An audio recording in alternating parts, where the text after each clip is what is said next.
ஜெய் சீதாராம். அனைவருக்கும் வணக்கம். இன்றைய பஞ்சாங்கம் குரோதி வருடம் உத்தராயண புண்ணிய காலம் வசந்த ருது வைகாசி மாதம் 30ஆம் தேதி புதன்கிழமை 12/6/2024. சூரிய உதயம் காலை 5:51. சூரிய அஸ்தமனம் மாலை 6:29.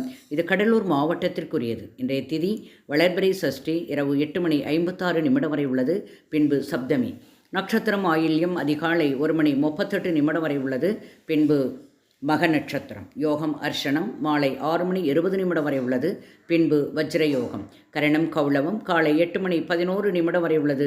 பின்பு தைதுளம் கரணம் இரவு 8:56 வரை உள்ளது. பின்பு கரசை கரணம். சந்திராஷ்டமம் நட்சத்திரம் பூராடம். மேலும் ஜோதிட தகவல் அறிவதற்கு ஸ்ரீஹரி சக்கராசல் வாம்பிகை நாச்சியார், பாண்டிச்சேரி 9789442808. வாழ்க வளமுடன். நன்றி, வணக்கம்.